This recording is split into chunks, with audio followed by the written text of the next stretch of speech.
Well, good evening, good morning, and good afternoon, wherever you are.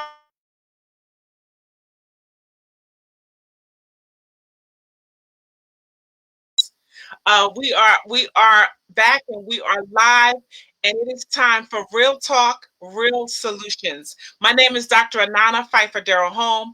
I am the woman and youth civility practitioner, and I'm super excited to have this opportunity to share with you this evening today. So I'm going to try to jump right back into where we were.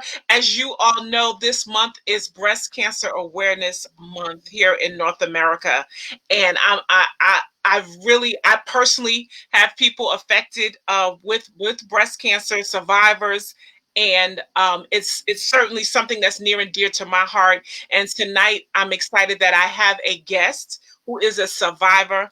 She's going to share her story, her testimony, how she triumphantly overcame breast cancer. So I'm super excited that she is able to be here.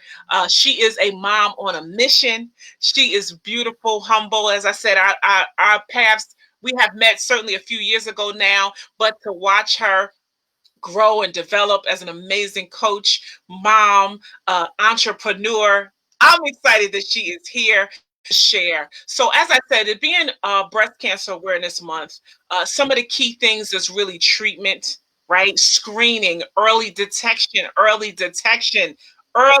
detection. I can say I am in my mid 40s myself, and I know that I've gotten my mammograms and I've had things come up, and have to go back and get retested. I've had biopsies, real talk, and it's just really important to do that, and to stay on top of it. And even thinking about it, dealing with the pandemic, a lot of times we're postponing some of our care and our health care and getting to the doctor and doing the various testing, right? And I want to encourage you, especially our women, to make sure that if it's time for your annual mammogram, if it's time for your annual pap smear, if it's time for your annual checkup, it's time for you to do that. Do not put it off. I know, again, because of the pandemic, we put off a lot of our own, especially as women, especially as mothers. We put ourselves last typically. But I want to encourage you tonight to make sure that you get screened, right? You make sure that you get your testing done. Okay, no longer put it off. Don't put yourself off. But make sure that you take care of you. Make sure that you get tested, get your mammogram, right? So the one thing that I'm just looking at some of the statistics is that as of June 2020, 1 in 8 women will develop invasive breast cancer. 1 in 8. So we all know how many. And that means out of if you can name 8 women, that even in your close circle, 1 in 8 will develop breast cancer in their lifetime.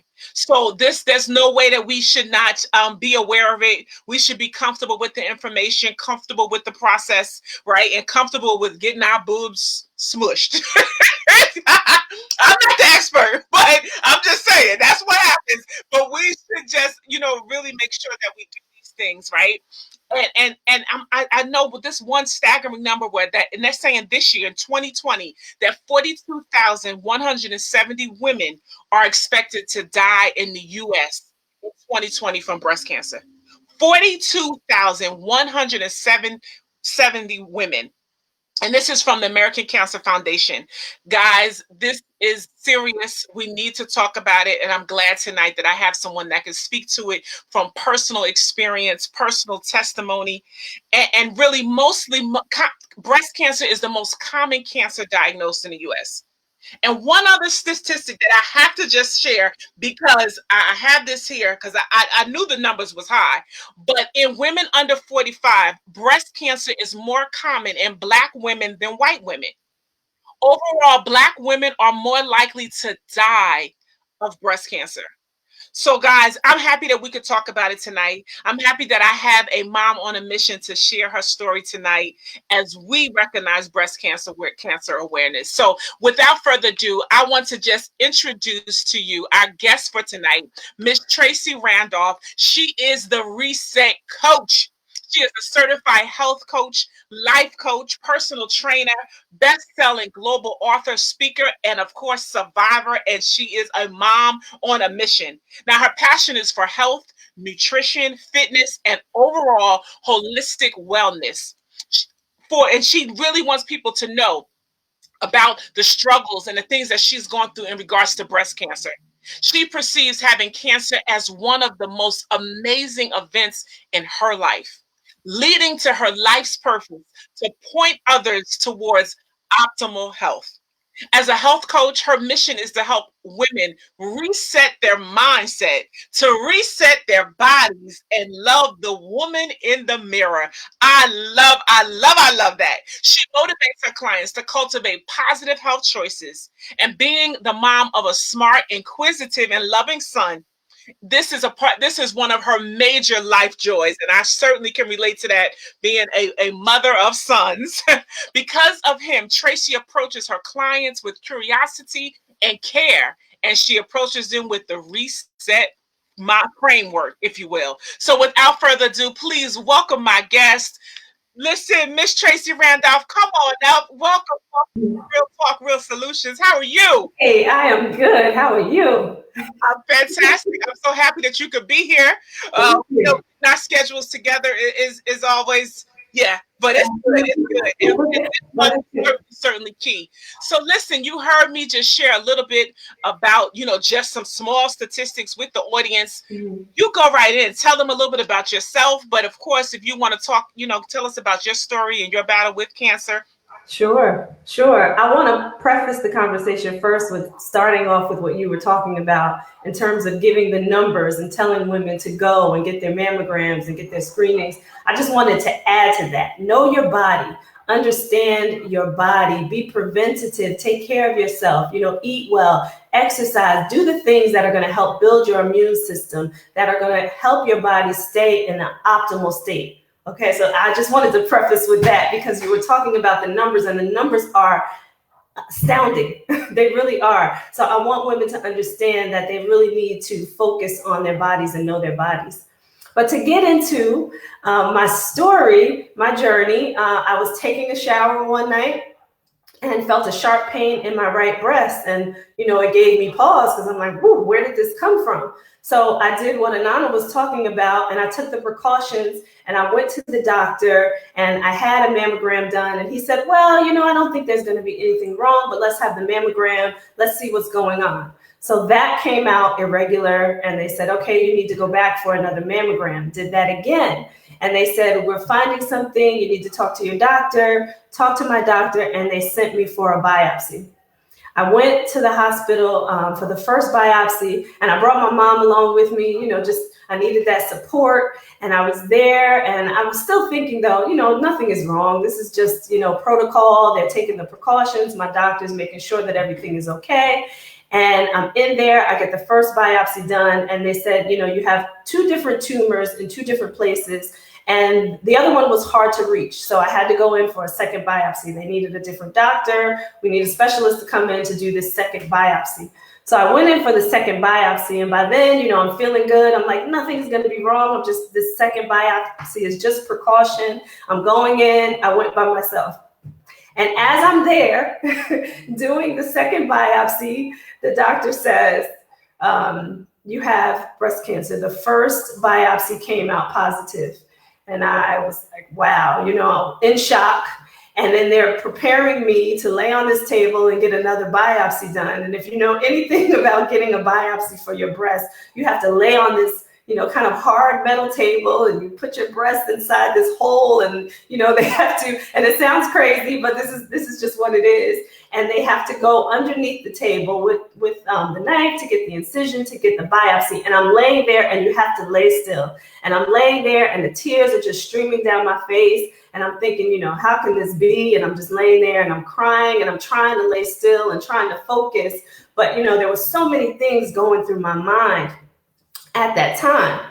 And so I'm there by myself, and the nurse is rubbing my arm, and the tears are just streaming, and she's rubbing my arm, and that's making it worse. But lo and behold, I left out of there, and I got in my car, and I just sat there for a minute. And my cousin called me. And I'm going to give her a shout out to Mara Roberts, because she called me. She's always calling me at the right time, but she called me at that time. And I gave her the news, and she said to me something, so monumental. She's like, just breathe. At this moment, just breathe. So that's what I did. And I talked to her and I went home. But when I got home, I dropped to my knees. And I said, I got to give this to God. I dropped to my knees and I started praying. And I always tell this story, but then, I went to church that next Sunday and I laid it on the altar. And I'm telling you, I said, God, this is not mine. This is yours. This is not mine. Because I don't know what I'm supposed to do with this. So I'm going to let you handle this, because you have all the power. This is not mine. So I gave it to him. And I went into action mode. I started to just do my due diligence in terms of researching, because I was trying to figure out, how is it that my body could actually accept cancer? I didn't feel like I was living a life that warranted that. However, cancer comes, it just comes, right? And there's a lot of different factors that play a part into cancer that we can talk about, but I was really trying to figure it out. So I said, it has to be food and environment. It has to be what's happening in my life, that may not seem so significant, but is playing a significant part on my health. So I just started doing research, and I started to love, just nutrition and fitness, and learning about it and understanding what it does for your body when you put your body in a healthy state. Now, pre-cancer, my family is from the South of the United States. And, we eat a lot of food, a lot of different food with a lot of butter and a lot of sugar and all the things that taste really yummy that are not good for your body. So I have to preface it with that, because I was a foodie. I love to eat. I ate anything under the sun. So that's why I figured it had to be related to food and environment and stress. And we're going to get to that in a minute. But I just decided to go ham on research, and I fell in love with it. And it really led me to my purpose. So when Anana, read that bio, and I said, it was the best thing that ever happened to me, because it was an awakening for me. It was an awakening to this new life, this passion, this purpose. And I just decided that I want to help other women also learn how to reset their minds so that they can reset their bodies, so they can love the woman in the mirror, but also just to live with optimal health. That is the most important thing. And I think this day, right, living in COVID, because this time is so different from any other that we've ever experienced before, but this day indicates that we need to live in optimal health. We need to be preventative. We need to take care of ourselves. Just first of all, seeing you, and seeing the vibrance, and you're such a beautiful woman, and I see you working out, girl, doing things. I'm like, oh, one day I'm gonna get there with you, sis. One day, right? But I'm just thinking about you laying on that table, right? And even when they told you initially, do you almost? Because I remember I've had a few diagnoses. It's like, who? What? Who Right. you talking to, right? You can't, that ain't for me. That's somebody else's story. Like, I don't know how if you equate that, but I remember, because I don't know if I shared it in this video or the other one, but that I remember when I had my mammogram came back and they saw something, right? And then they went for the biopsy. And as you were telling that story and that feeling of laying flat, and promise you the tears, as you was, it was so real that you just took me back to that with you're not crying, but the tears just begin to flow, right? Because it's like of the unknown, right? And if you just take us back, you just saying that laying on that hard surface, cold, whatever it is in that room, so they're like, don't move. Just the experience of that alone, and to now see you, right? And to see how you can say that it was the best thing that ever happened to you. Man, sis, I certainly salute you. I certainly salute you. Just I had to jump in there with that, because I know you went through it real quick, but understanding that definitely was a process, for you to really see that and understand that, and learn that, finding your purpose, through the storm that you weathered, and amazing. Absolutely. So I want to talk to you about why that was so quick. Because you talk about weathering the storm. God showed up a month before I got my diagnosis. And I got my diagnosis a month after Hurricane Sandy. Okay. So during Hurricane Sandy, everything was going on, and you know how it was in New Jersey, because you're from New Jersey. Right. And, lights out, right? Yep. The Yes. storm was raging outside, and my neighbor has this tree, and the tree is dying. The tree, mind you, is still there, but the tree is dying. You can see like the tree is being attacked. And so I'm praying and praying over this tree. And I always tell people when I tell this story, I'm thinking that, okay, God, I just need you to keep this tree up. Don't let it fall on my house. Don't let it fall on my neighbor's house. Just keep this tree up. So lo and behold, like there was a peace that came over my house, like nothing I could really describe. It was so peaceful, and it was like my house was illuminated. Mind you, there were no lights, right? The power was out, and it was like a dome came down over my house.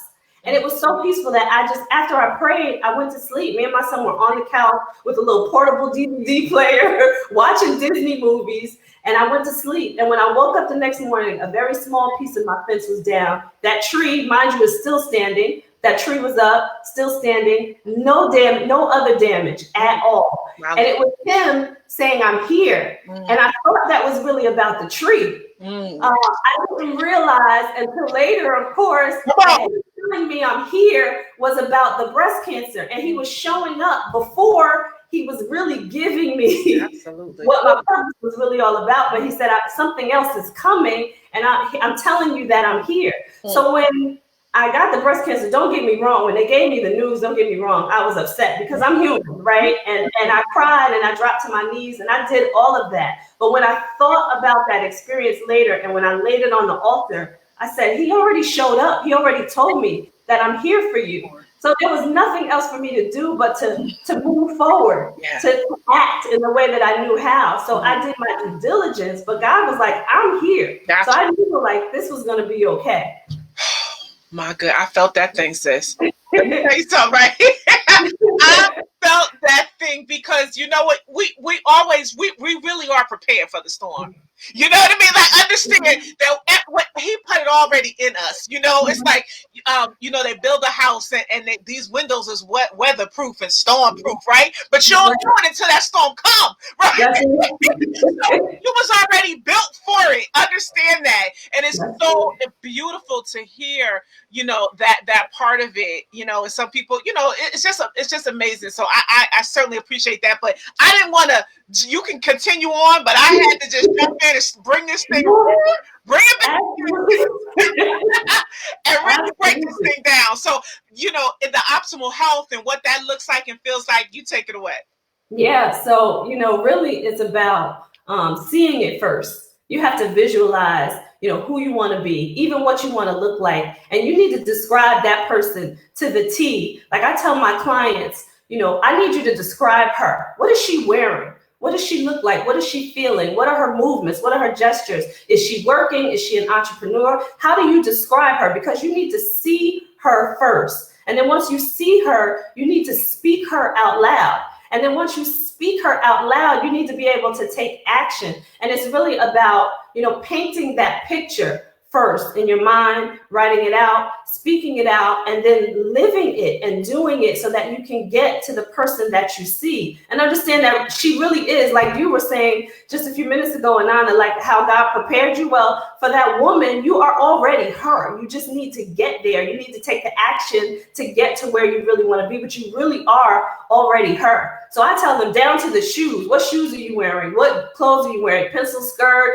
to, skinny jeans, whatever it is. But what makes you feel good so that you can get there? And that's really how it starts off. That's how I start out with my clients before we get to, what you should eat and what exercises you should do, because all of that is a no-brainer for people. People usually know that. That information is everywhere. And people usually know that, okay, if I eat my broccoli and my spinach and all the other good foods that are out there, I know I can get to where I need to be. But what's going to make you get there is you seeing that person that you really want to be. So that's the instrumental part in all of this. Powerful. You gotta see it, guys. I hope y'all catching that, right? She said you have to see her first, and it's almost like seeing yourself in third person, and it's so good because that's just what the Bible said. To make the vision, write it down, like see yourself, and that's even the power of like vision boards and things of that nature. But I love that because even even with working with girls and blessed girls, the number one thing is your own identity. You Mm-hmm. know, like you said, even when the storms come, you know what, life happens, right? That's right. Divorce and trauma and, you know, health challenges. But I Mm-hmm. still know that I am a child of God, right? That's, I am his daughter. He is my father. And he that's right. right? So it's just really important to know who you are, because there's so much other stuff that's going to come and tell you, you know, Mm-hmm. something different. So knowing your true identity, see her, know her, even when you ain't going to look like it, you ain't going to feel like her, but you That's still know who she is.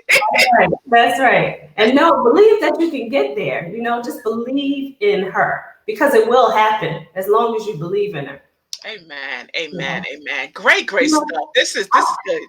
I feel like, I was asleep for years before cancer happened. I was living the corporate life. And it was really an awakening for me because that's not what I was meant to be. And I was raised in church like most of us, right? And I was groomed to be out front. Like that's what my church did with us. They put us out front. We had to do speeches and we couldn't do speeches. I had this strict Sunday school teacher. We could not do speeches and not remember them. You will not read off the paper. You know what I mean? So they put us out in front. And then I decided to go to college and become an accountant of all things, right?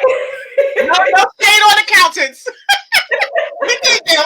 Look, we need them and we love them. But at the same time, that just wasn't where I was supposed to be, right? Because they had always put me up front. I had to organize things and I had to be out in the front and I always had to speak. And lo and behold, I shut myself down. So when the cancer came about, it was like, and then it was like, okay, here we go. Now I'm on my first book collaboration. And then my second book collaboration, things just started to happen. But it was like, God was like, I need you to wake up, girl, wake up. That's good. Sleep on yourself. You were sleeping on yourself. Listen, I love this, because honestly, we always talk in passing here and there, and we had conferences and things like that, and we never really get to delve in. So of course we're doing it for the whole world to see tonight. But it's so interesting. Even again, I love the synergy. I love that because that was my thing. I was working in corporate America, good job, making amount of money, everything you thought. But like you said, I was sleeping on me. Like I was like, this ain't it, boo. Right. There is so much more out there for you, to do and to wake up and shake this thing up. And it's incredible that he'll use anything to get your attention. Look, wherever he need to get you to where you need to go, right? For his mission, for the things that he has deposited in you, for them to come to full fruition. Oh, you're gonna do that thing. You're gonna do that thing. Oh my goodness, this is good. Now talk to me about the reset mind frame, the reset mindset, reset coach. Huh. Well, it really started. I started a program after having breast cancer. I started this program with an organization called Women Empowered International, and the founder there is absolutely amazing. And she had a program where we were building our life plans. Now, of course, this is God, right? All of this came about all in the right time. So, my best friend told me about it. She's like, listen, you need to just join this program. And the program was culminated with a trip. So I was thinking, well, I'm going on a trip. Like, I just want to go on a trip, not really understanding what the program meant until I got involved and I started building my life plan and I started looking at what I wanted to do. And I was doing exactly what I coach people on now. I was building that person that I wanted to see. And then that reset coach came out of it. But when I started coaching women through the organization, because now I'm a part of their planning committee and I started coaching women through the organization, I started telling them, when they would say, well, I didn't really do exactly what I was supposed to do. I'm like, every day is an opportunity for you to reset. You cannot beat yourself up about what you didn't do yesterday. Start over, start today, and not necessarily start over, but you know what your goals are. So just reset it and do what you're supposed to do today. We can't worry about what's behind us, but we always have to keep pushing forward. So that's where the reset came. And it ended up being my mantra and then me as a coach and my business. But it really just started with me helping women to say, you can always reset. So that's really how the reset came about. And it's really just about the same thing I mentioned before, just building that person and then resetting every day. Every day you have to do that. You can't just say, okay, I know what I'm supposed to do, because we're human and we falter. We falter a lot, right? So you just reset. Don't beat yourself up. Just keep going. Oh man, I love that. And yeah, like you said, every day is an opportunity to reset. You know, we think of like major things that happen that, okay, I got to reset, a change in job, or like you're saying, a health crisis or things like that. But doggone, you saying I can reset every day? That's right. That's right. So if you're like, I had that brownie with that ice cream yesterday, right? Today you reset, right? You just and you eat what you set up for yourself. So it's all the little things too. It's not just the big things. It's all the little things as well.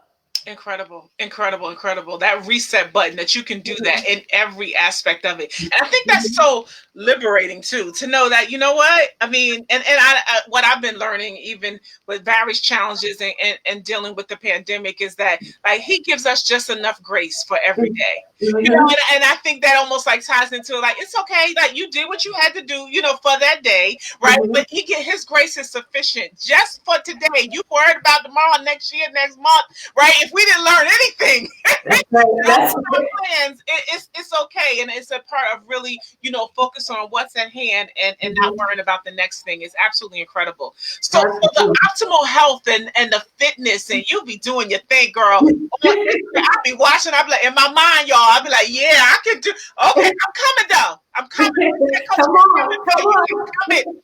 You just be them early mornings. I ain't really them early morning, but I know you got evening ones. I got something for you now. I got an evening class for you now. I'm coming because Lord knows I need to reset. I need to reset that part of it. But again, your passion for health and wellness. Talk to us a little bit about the programs that you have available. What does that look like, and how do you take the fluffy girls? How do you get us started? We just advance. I don't know. So, well, let's start with the personal training. So there's personal training that happens is you can do 3 days or 5 days a week. And there's a 7 a.m. class and a 7 p.m. class now. And, it's for every level, beginners, intermediate, and advanced. So there's always a way to modify an exercise to fit every person. So we fit every person into that model. Yeah, that's right. So anybody can join those classes. And then on top of that is the Mind Body Reset. And that's a coaching program. And you could do a 6-week or a 12-week. And then that takes you through that journey of what I was talking about before. First describing that person and then getting to whatever the end goal is for the person. And I found that when you're coaching people, and I know that you're a coach as well, I find that what people originally come to you for is not really what ends up happening through the coaching journey, right? There's usually something deeper. So the coaching journey is specific to each individual. True. Amazing, amazing, amazing. Now of course, working out in health and wellness, talk to me about the stress factor. Because I know you mentioned that. And of course now, so listen, I was on CBS today. There was this amazing segment on women during the pandemic, but in the workplace, and how a lot of women have literally quit their jobs because if the environment, they felt like it was too much of a risk, for them to, become, get the virus or what have you, and or if they felt like, the work environment was not accepting or welcoming of all the challenges that they were facing. So, you still, of course, in the home, your children are home, you're supposed to work from home, right? Pretty much almost, 17, 18-hour days, however you can work your day. But there was so much, emphasis on really making sure that, like the corporate arena really understands, a mom, and especially even at high levels, but just even warehouse workers, what have you. But the stress of that, if you're working outside of the home, if you're working inside the home, even if you're working, you still got to get breakfast, lunch, and dinner. You got to make sure hopefully they got some clean clothes just to put on. Sis, I know you. But just speak to it, about being a mom. You talked about your amazing son, right? Mhm. But of course, the stresses and the challenges of that. And of course, how does, health and wellness help? I can only imagine. How to incorporate that, right? So I'll start with a little bit of my. I'm going to go back to my story a little bit, only because I just decided to make the transition. Now this is 7 years from the time that I got cancer to deciding to leave that corporate job, right? So that's number 7, right? The number of completion. But before the cancer, I kept saying, I need a break. I need a break because I was stressed in my corporate job. And I think that was part of the reason why cancer showed up for me. So to all of the women out there in that corporate job, or whatever job that is, it doesn't necessarily have to be corporate, but where you feel stressed and you're trying to juggle, the home life with the work life. Rather, you're now in COVID and you're at home all the time. And that's so stressful because everybody's always at you at home, because we know that, listen, the women are the center of the home. So if you're stressed out, I need you to do certain things. Like I was saying before, when my cousin called me at the time that I got the news, the first thing to do is breathe. And you can just, take a moment to just breathe and breathe deeply, but there are also breathing exercises that you can do. And, when I first got cancer, the hospital gave me like these free meditation sessions. And I went to the meditation session and I was laughing because, remember, I was a corporate woman. I was laughing at the meditation session because they were saying, free your mind. And it seemed hokey. It seemed hokey to me. But when I really started to focus on meditation after the fact and just breathing, it helps. It relieves stress, kind of on contact really quickly, right? So you can just breathe to relieve stress. And I actually mentioned to a woman the other day to start doing intermittent exercises to get a break. So you can get up out of your chair, do 20 squats, go back to working. Get up out of your chair, the next hour or two later, do some jumping jacks and then continue working. Because what we do know about exercise is it helps to release those feel-good hormones, the serotonin and all the endorphins. So get up and get some movement. Go outside, take a walk, get some fresh air. Do the little things that are going to help you relieve the stress, pretty quickly. It's like snap. Your body changes really quickly when you do things like breathing and exercising that way. And then find some joy, either by yourself or with your family, whatever that is. Listen to some music, watch a good show that you like, play some games with your family or your kids, but do something that brings you joy, because those are the things that are going to help to mitigate the stress so that you don't have that stress piling on and you don't have that stress building up in your body. Because what we also know about stress is stress helps cater to illness. So if you are stressed out, it's going to eventually make you sick. And that's the point that you don't want to get to. Well, I was in the background breathing, sis. Because there's two things to that. So I have the app that comes up regularly and tells me to breathe. I really know that sounds crazy that you need something to tell you to breathe, right? And I mean, just the intentional breathing. You know what I mean? Like, we ain't falling down, from the carbon monoxide poison or anything like that, but we're not breathing efficiently. Like, we really are not, right? And then, so that part, I really understand how that is, just even for your mind. I mean, just to, am I thinking right? Am I clear? How we even respond to our children when we're not breathing, when we're stressed, right? And we really set the tone. We really do. So it's so important. I love that breathe. Now, I remember when I did have a coach, girl, I used to be something, I was working out there, so I do know, right? But I remember him saying, you ain't breathing. I'm like, what you talking about? I ain't breathing. He was like, the problem is you are not breathing. Like, I need you to get used to really breathing through, even when you feel like you can't do it. When you can't do another sit-up, breathe, take a deep breath in, and I bet you can give me 5 more. So I know I know that's even a part of physical fitness is about breathing, right? And that's how I know that I really wasn't breathing. Like, most of us don't breathe properly. Most of us don't take those long breaths that we need. So they say you got to breathe in through your nose, out through your mouth, right? and you get that deep breath and you allow that oxygen to go in. We don't do that. We take short breaths because we're doing everything so quickly, especially here in the tri-state area, right? Because everything is so fast and everything is rush, rush, rush. And so you learn or you adapt this other breathing methodology, but really we are meant to breathe deeply and bring in that oxygen. I love it. I love it. I love it. And I hope, against the audience, those that are watching to understand, like, are you really taking deep breaths? You know what I mean? If you're watching us tonight, look, just take a minute. That's right. It does wonders. Like, don't belittle it. Don't. It really is important. So I mean, that's really a great tip when it comes to stress. My lord, my lord, my lord. That's good stuff. That's good stuff. All right. So being a mom on a mission. Now, I really, that's one thing that's certainly a part of my coaching program is working with women to really understand. Listen, you can live a full, fabulous life, and you can do these things on your terms. Like, God didn't create us, to be robots. Okay, I gotta go. I gotta be here. I gotta do this every day. He didn't. That's not. It's to live a fulfilled life and fabulous, if I might add.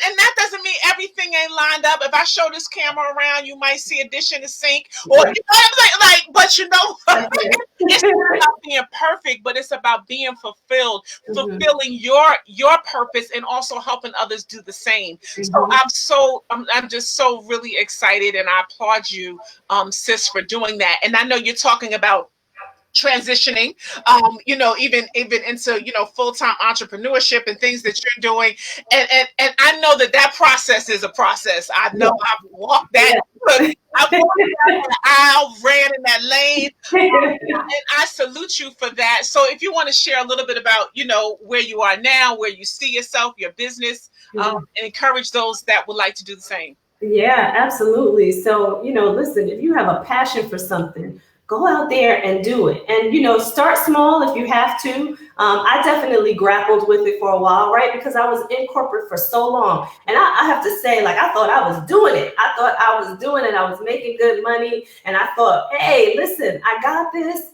And I can do both, but it really wasn't my passion. So I really had to decide, step back and say, what do I really want to do? And what's going to create the most joy and the most peace over my life for me and my son? So I just decided, listen, I'm doing this thing. I'm loving it. And you take the small steps, save the money, right? Get yourself a financial advisor if you need to. Save that money so that you can prepare for leaving that job, and then put the small steps together on your business. Have your business plan, your mission, your vision, and then go after the things that you are seeing for your business. But really do it and take the small steps. And it doesn't mean that everything's going to be perfect by all means. I didn't do it perfectly. I'm still not, but I'm still going. That's the whole point. I'm still moving, and to the point now where I've said, that's it. I'm done with corporate, and I am moving into this entrepreneur space full time, and I'm loving it. And the crazy thing about it is, when I decided to do that, there was so much peace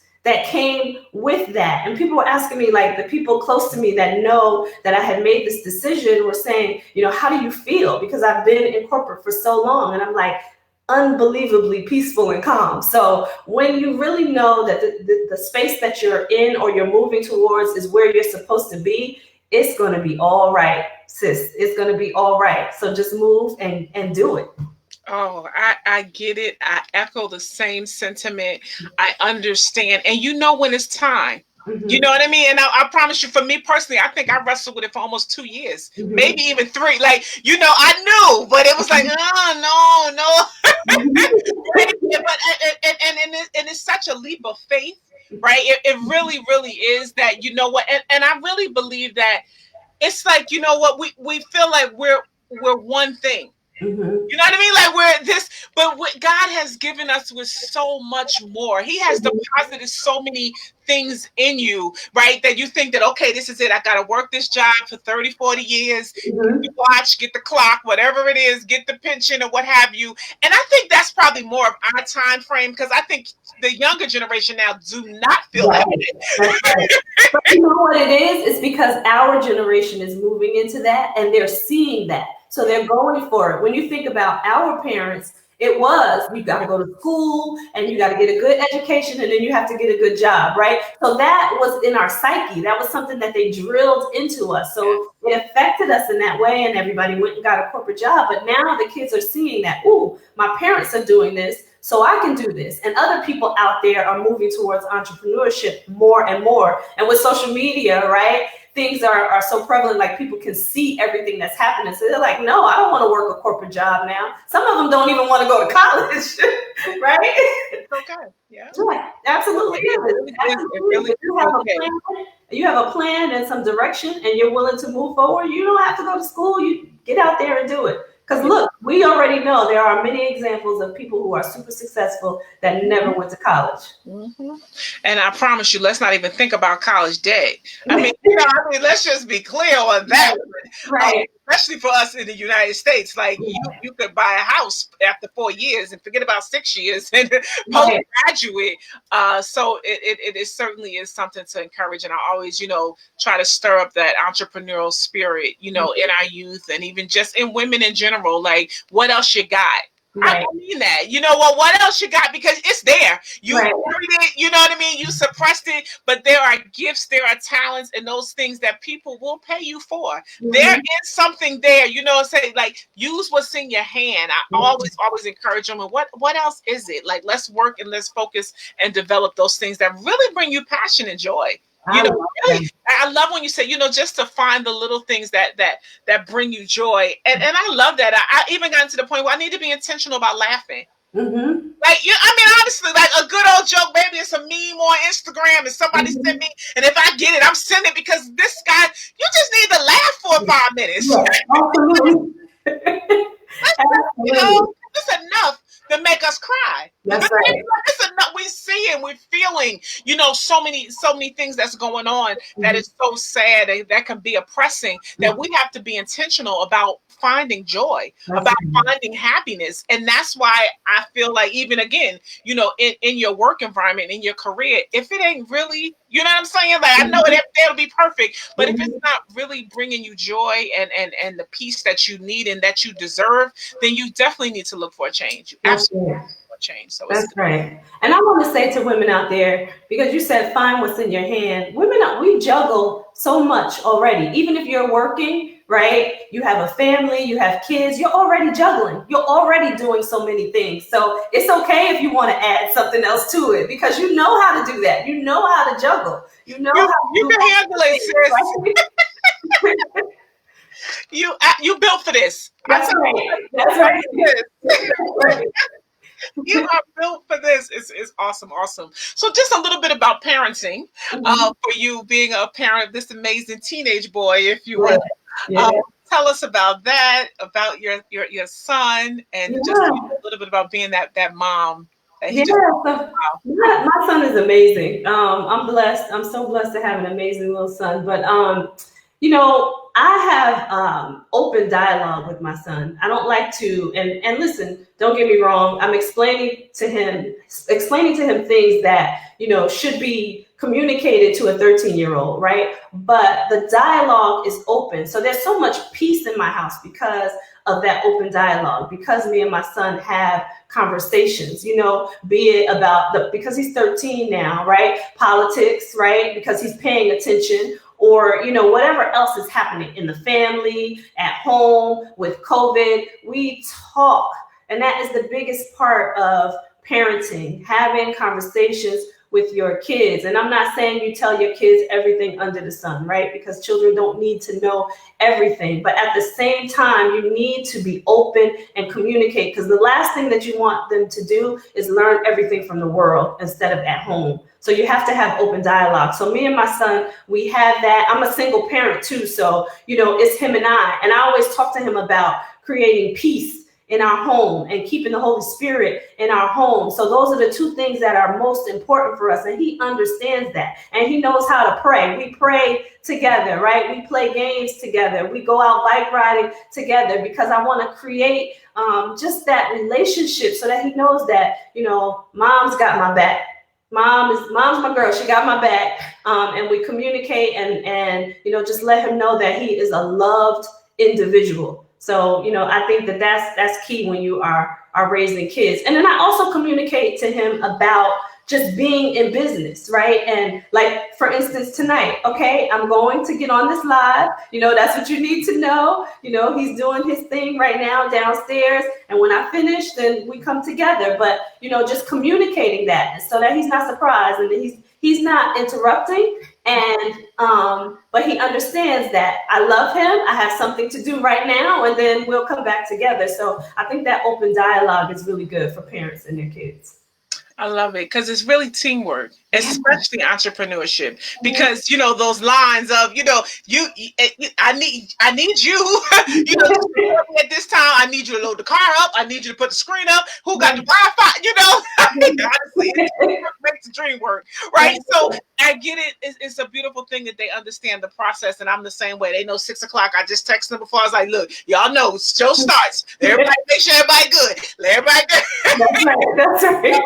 It certainly is good. And I love the fact that you talk about peace, about joy. And this is something, of course, that, we need so much more of, but making sure that, that is really a center, like focus in your home. I get that. I feel that, because especially raising, African-American men, young men, like just having a place of peace, of acceptance, of feeling loved. Oh my goodness, it's so important. So I love that, and you say you teach him how to pray. Oh, sis. He won't go to sleep until we pray. Like he'll say to me, "Okay, mom, I'm ready." Like he's done everything else. He's like, "I'm ready. It's time to pray." So we make sure that we do that every night, and he won't go to sleep until we do it, unless he is dead. Like he has to be dead tired. Wow. Yeah. That's really, really powerful because there's so much power in that. And I always say, like, we're not going to be with them all the time. You know what I mean? Like and so really setting this foundation and instilling these things in them, these virtues, these values, because we know we won't be there. They're going to be out there in the world where we're not, but of course we've got them covered and they got their angels on assignment. That's right. But, we know that they need to, speak up and pray and be led in a level of discernment for our young men. So I think that is powerful, and just to have that relationship, that mother and son thing, that's special anyway. It is special. It is. He started during COVID. He started bike riding with his friends, and he knew that before he left, I prayed over him, and I called out every name of every child that he was going to be with, and we prayed. And he knew, and he knows, like, okay, before I go, I need to be prayed over because I need to know that he's okay out there, right? And that's our armor. That is our armor. Indeed. Powerful. I love this discussion. I love the fact that we were able to connect. I know we're going to have you back because once you are there full time and you made that transition, we're going to have to bring you back to talk about that. Come and sit down on the couch, on our virtual couch, and share. But it was just a great conversation. And, of course, real talk, real solutions. And tonight you certainly have offered that to the audience, again, with breast cancer awareness, sharing your story, listen about breathing, living in optimal health, fulfilling your purpose, and just the fact that you said, listen, breast cancer was your wake up call. That thing woke you up. You ain't sleep no more. I'm woke. I am woke, and I love the story of the tree, after the storm, and that is just a beautiful thing. And just to again find peace and solace, and knowing that God's got us, Abba Father, like He really He's got us covered. When it don't look like it, don't feel like it, that, and you can rest in that. So that's just absolutely beautiful. I thank you so much for sharing your story tonight, and giving a bit of your coaching and your reset mindset. And I know it certainly was a blessing to those that are watching. So if you're watching, if you didn't say already, make sure you comment, like, and share. You just don't know who this Miss Tracy's her story, her testimony, who it can really be a blessing to. So listen, I want you to just share how they can connect with you. Sure. Any closing thoughts or anything you want to leave with the people, please do that. And I know we got to let you go because you got to get on to the next thing to sit next. Yeah, you know what? Live your life to the fullest. You know, if I could say it, just live your life to the fullest. Whatever it is that you feel like you want to do, go out there and do it. The time is now. Reset today. Let's go.